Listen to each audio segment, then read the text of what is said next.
Salutare tuturor și Hristos a înviat. Numele meu este Alex și vom păși împreună în minunata și incitantă lume Minecraft.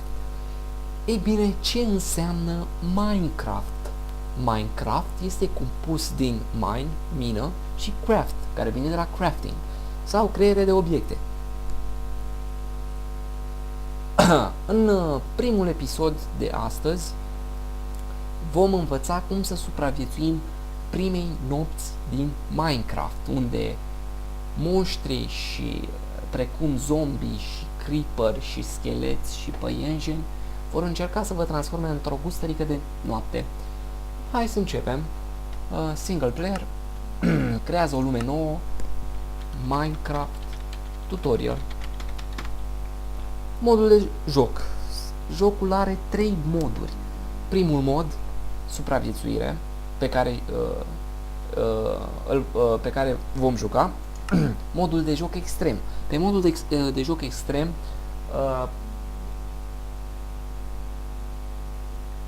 ai doar o viață și dacă mori, harta va fi ștearsă complet și nu mai poți juca niciodată pe acea hartă. Deci nu prea recomand. Modul de joc creativ. Ai resurse nelimitate, zbori liber și poți distruge blocuri instantaneu. Asta dacă vrei să construiești ceva, nu știu, ce vrei tu, o fortăreață, un castel. Minecraft este un joc de tip sandbox. Poți face orice vrea mușchiul tău. Nu știu, construiești o biserică, poți face ce vrei. Hai să lăsăm modul de joc supraviețuire. Avem dat numele lumii, mai multe opțiuni, nu avem noi treabă cu așa ceva. Creăm o lume nouă, construirea terenului, generarea nivelului. Hai să vedem unde ne teleportează acest joc incitant și minunat. Suntem lângă o pădure, ceea ce este bine. Pot să vă spun de la început că jocul are mai multe binomes. Ce e ăla binom? Este un fel de regiune de pe hartă unde prezintă un anumit tip de climă. Binomul în care mă aflu acum este plin de zăpadă. Cel de lângă regiunea de lângă binomul ăsta cu zăpadă este plin cu copaci. E o pădure. Și o taiga sau nu știu ce. Pădure de pin coritere. În fine. O gaură foarte mare aici. Și hai să vedem la prima vedere cum arată jocul. Jocul este compus din cuburi. Cu click stânga apăsat puteți de blocurile acestea. Ăsta este pământ sau dirt, noroi, cum vreau să-i spuneți. Hai să adunăm niște blocuri de lemn. Cu click stânga apăsat distrugem pe rând câte un bloc. Hai să zicem 6-7 blocuri, cred că sunt suficiente pentru început. Așa, facem rost de blocuri de lemn pe care mai târziu le vom crafta în itemuri și alte chestii utile. Nu putem face mare lucru, e prima noapte, va trece imediat ziua. Am curios de cuburi de lemn.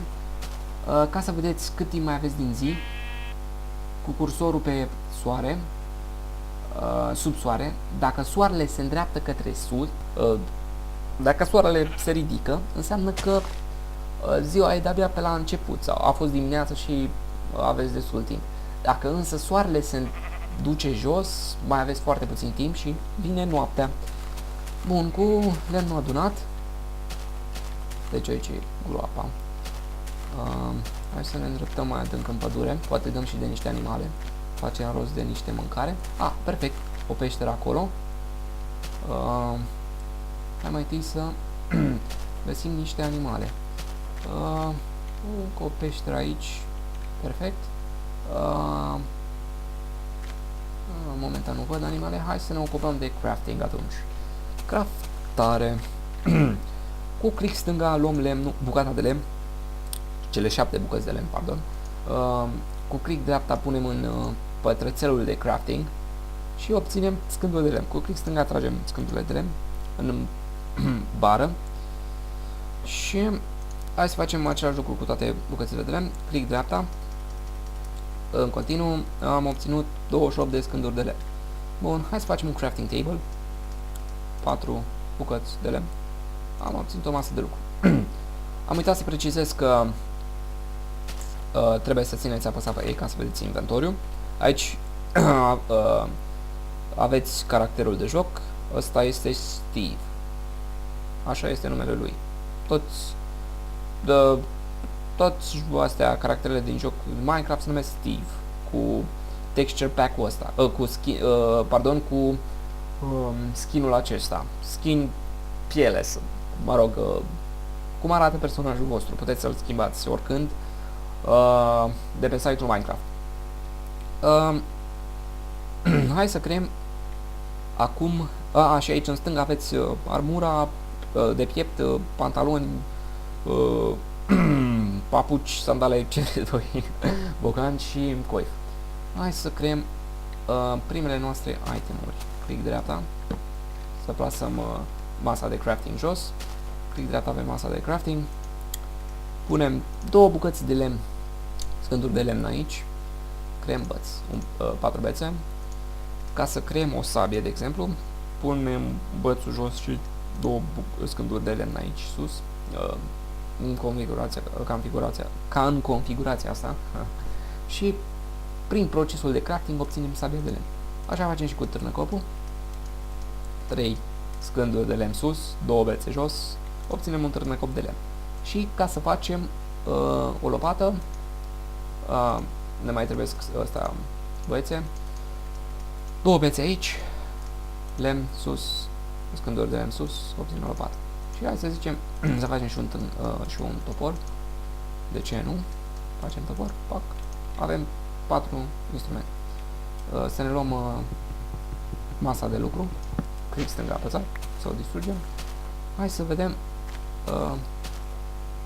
dacă merită să stăm în peștera aceasta. E perfect. Avem tot ce ne trebuie aici. Să fac aici un fel de turnuleț micuț, să nu uit unde este peștera. Aici ne vom adăposti la noapte. Hai să luăm niște dirt. O să vedeți mai târziu pentru ce avem nevoie. Să facem pereți, să nu vină monstri peste noi și alte creaturi dubioase și perverse ne violează. Așa, adunăm câteva blocuri de dirt, și o să ne mai trebuiască și mâncare, să ne umplem hunger bar-ul sau bara de mâncare. Din păcate lumea nu e prea generoasă cu noi. Eu sper să te duci într-o lume mai bună. Pare rău. Din păcate nu mi-a dat friptură. Mai văzusem unul aici, se ascunde după noi. Se ascunde după copac. Crede că mă păcălești. Sigur. Hai să vedem. Am făcut rost. Nici ăsta nu ne-a dat friptură. Lumea asta se pare că ne trolează. Firar să fie. Nu mai văd niciun. Nu pică friptură. E un porc în copac.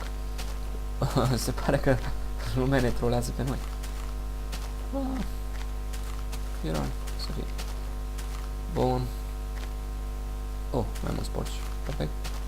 Pare rău, porcule. Îți vei lua dio de la lume. Hai, te las 3 secunde să-ți ia dio de la lume. Gata? Hai. Mulțumesc de friptură. A dat în sfârșit friptură. Ăsta nu vrea să dea friptură. Cred că era mai tânăr așa și nu vrea. Avea doar grăsime. Nu vrea să ne dea. Hai, mă, și tu ce faci, mă, acolo în copac? Ce crezi că scapi de mine? După tine, mă. Băi, te gândesc până mori. Hai, ce faci? Ce faci, mă? Mai da jos din copac. Ce? Ăsta cred că a turbat. Ăsta ne-a compensat ce sat. Mi-a trozit ceva, cred. Din fericire, totul se repară cu o bucată de friptură în Minecraft. Asta e foarte bine. Hai să ne întoarcem la peștera noastră. Umila noastră peșteră. Se lasă noaptea. Hai că am ajuns cu bine. În peșteră. Bun. Hai, acum să vă arăt de ce am luat atâta noroi. Facem. Lăsați ăsta găuri. Să nu intre vreun monstru ceva. Bine, păienjenii intră în spații de 2 blocuri. De exemplu, dacă las așa, poate sări un păianjen poate să sară aici. Dar lăsăm doar de un loc. Așa nu vine nimeni. Bun, hai să săpăm coalul. Și încă ceva. Ca să fiți foarte protejați noaptea, lăsați-vă un spațiu aici. Să faci un spațiu în perete și dacă un schelet e dispus să vină la fereastra voastră, pur și simplu vă băgați aici și sunteți protejați. Cam atât pentru episodul acesta. Dacă ați făcut rost de ceva mâncare și cărbune și ați făcut ceva unelte, cred că e suficient. Să punem masa de crafting aici. Puteți să vă construiți și itemuri mai bune din piatră. Să mai fac rost de niște piatră. Așa. Sabie. Pardon, să facem niște bețe. Bețe. Am făcut o băț și ca sabia de lemn e exact la fel, numai că e cu pietruială. Sabie de piatră și un târnăcop. La restul nu prea se merită să facem momentan. Și cu uneltele upgradate, adică făcute din itemuri, din obiecte mai bune, puteți săpa mai repede, săpa mai repede, omorâ mai repede, cum vreți voi. Bun, și încă ceva, înainte să-mi iau adio de la voi, să vă arăt cum se face un aragaz. Un aragaz. Să luăm niște piatră, sau furnal, cum traduc ei.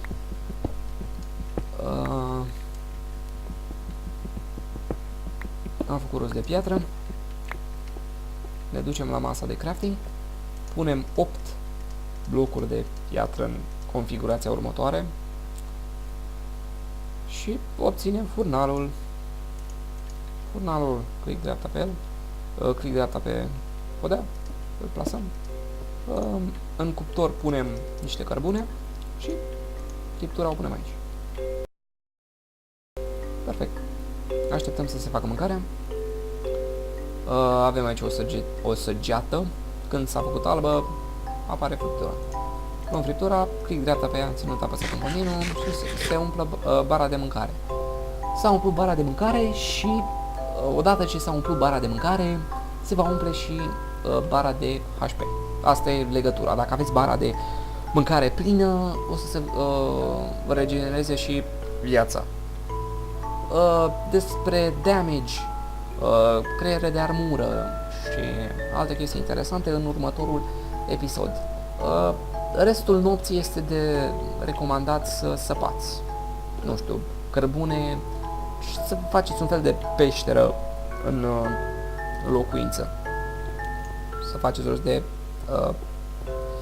obiecte. Cam atât pentru episodul de astăzi. Ne revedem în episodul următor și toate cele bune, pa, pa!